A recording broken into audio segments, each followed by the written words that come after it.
আসসালামু আলাইকুম ওয়া রাহমাতুল্লাহি ওয়া বারাকাতুহু। সুপ্রিয় দর্শক শ্রোতা, আশা করছি আপনারা সবাই ভালো আছেন। আজকে আমরা আপনাদেরকে এমন 5টি ছোট আমল সম্পর্কে জানাবো যে আমলগুলো মিজানের পাল্লায় সবচেয়ে বেশি ভারী হবে।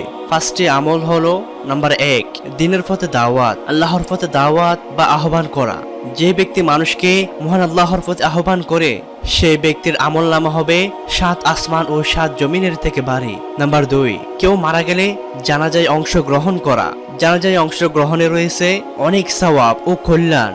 হাদিসের বর্ণনা উঠে এসেছে, হযরত আবু হুরায়রা রাদিয়াল্লাহু তাআলা আনহু বর্ণনা করেন, নিশ্চয় রাসূলুল্লাহ সাল্লাল্লাহু আলাইহি ওয়াসাল্লাম বলেছেন, যে ব্যক্তি কোনো মৃত মুসলিম ব্যক্তির জানাজায় ঈমানের সঙ্গে সওয়াবের আশায় শরীক হয় এবং জানাজা ও দাফন পর্যন্ত থাকে, ওই ব্যক্তি 2 কিরাত নেকি পাবে, আর প্রতি কিরাত হচ্ছে উহুদ পাহাড়ের সমান। আর যে জানাজা পড়িয়ে দাফনের আগে ফিরে যাবে, সে 1 কিরাত নেকি নিয়ে বাড়ি ফিরবে।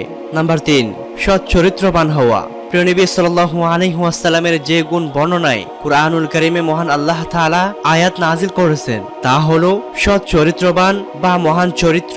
যে চরিত্রে থাকবে না কোনো গুনাহের চিন্তা। প্রিয় নবী সাল্লাল্লাহু আলাইহি ওয়াসাল্লামকে লক্ষ্য করে মহান আল্লাহ তাআলা ঘোষণা দেন, আর নিশ্চয়ই আপনি মহান চরিত্রের অধিকারী। কিয়ামতের ময়দানে এই উত্তম চরিত্রের লোকদের আমলনামা হবে 7 আসমান ও 7 জমিনের চেয়ে ভারী। এই সৎ চরিত্রের সংক্ষিপ্ত পরিচয় হলো হালাল গ্রহণ করা, হারাম বর্জন করা, আর নিজ পরিবারের স্ত্রী, সন্তান, মা বাবা ও ভাই বোনের সঙ্গে উত্তম ও উদার ব্যবহার করা ইত্যাদি। নাম্বার 4, সুবহানাল্লাহি ওয়া বিহামদিহি সুবহানাল্লাহিল আযীম জিকির করা। হযরত আবু হুরায়রা রাদিয়াল্লাহু তাআলা আনহু বর্ণনা করেন, রাসূলুল্লাহ সাল্লাল্লাহু আলাইহি ওয়াসাল্লাম বলেছেন, 2টি কালিমা রয়েছে যেগুলো দয়াময় আল্লাহর কাছে অতি প্রিয়, উচ্চারণে খুবই সহজ আর আমলের পাল্লায় অত্যন্ত ভারী। বাণী 2টি হচ্ছে সুবহানাল্লাহি ওয়া বিহামদিহি সুবহানাল্লাহিল আযীম। অর্থ, আমরা আল্লাহ তাআলার প্রশংসা সহ তার পবিত্রতা ঘোষণা করছি। মহান আল্লাহ তাআলা অতি পবিত্র। নাম্বার 5, সকাল সন্ধ্যা লা ইলাহা ইল্লাল্লাহ জিকির করা। যে ব্যক্তি সকাল সন্ধ্যা লা ইলাহা ইল্লাল্লাহ জিকির করবে, তার আমলনামার পাল্লা 7 আসমান ও 7 জমিনের চেয়েও ভারী হবে। তার জন্য জান্নাত হবে সুনিশ্চিত।